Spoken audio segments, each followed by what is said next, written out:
السلام عليكم ورحمة الله وبركاته. الحمد لله أبدع الأفلاك والأرضين والصلاة على من كان نبيا وآدم بين الماء والطين وعلى آله وأصحابه أجمعين أما بعد.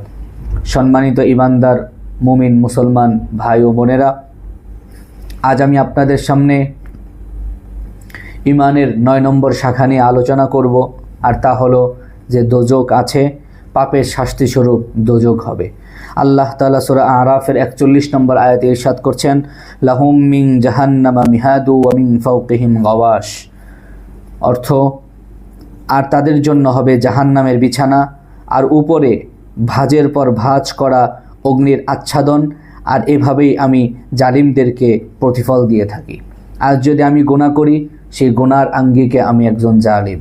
আল্লাহ তাআলা আমার জন্য ভাঁজের পর ভাঁজ, স্তরের পর স্তর আগুন দিয়ে আমাকে শাস্তি দিবেন যদি আমি দুনিয়াতে ভালো কাজ করে যেতে না পারি। সুতরাং আমার এই বিষয়ে বিশ্বাস স্থাপন রাখতে হবে যে আমি যদি খারাপ কাজ করি, তাহলে আল্লাহ তাআলা জাহান্নাম আমার জন্য রেডি রেখেছেন।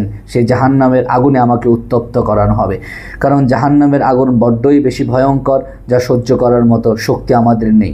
কাজেই আল্লাহ তাআলা যে জাহান্নাম রেখেছেন, সে বিষয়ে ভয় রেখে এবং বিশ্বাস রেখে আমাদেরকে সব ধরনের অনৈতিক কাজ থেকে বিরত থেকে আল্লাহ তাআলার প্রতি একচ্ছত্র বিশ্বাস এবং ইমানের 9 নম্বর শাখার প্রতি ইমানের একচ্ছত্র বিশ্বাস এবং 9 নম্বর শাখার প্রতি পূর্ণ বিশ্বাস স্থাপন রেখে আল্লাহ তাআলা আমাদেরকে দুনিয়ার জীবন যাপন করার তৌফিক দান করেন। ওয়া আখিরু দাওয়ানা আনিল হামদুলিল্লাহি রাব্বিল আলামিন।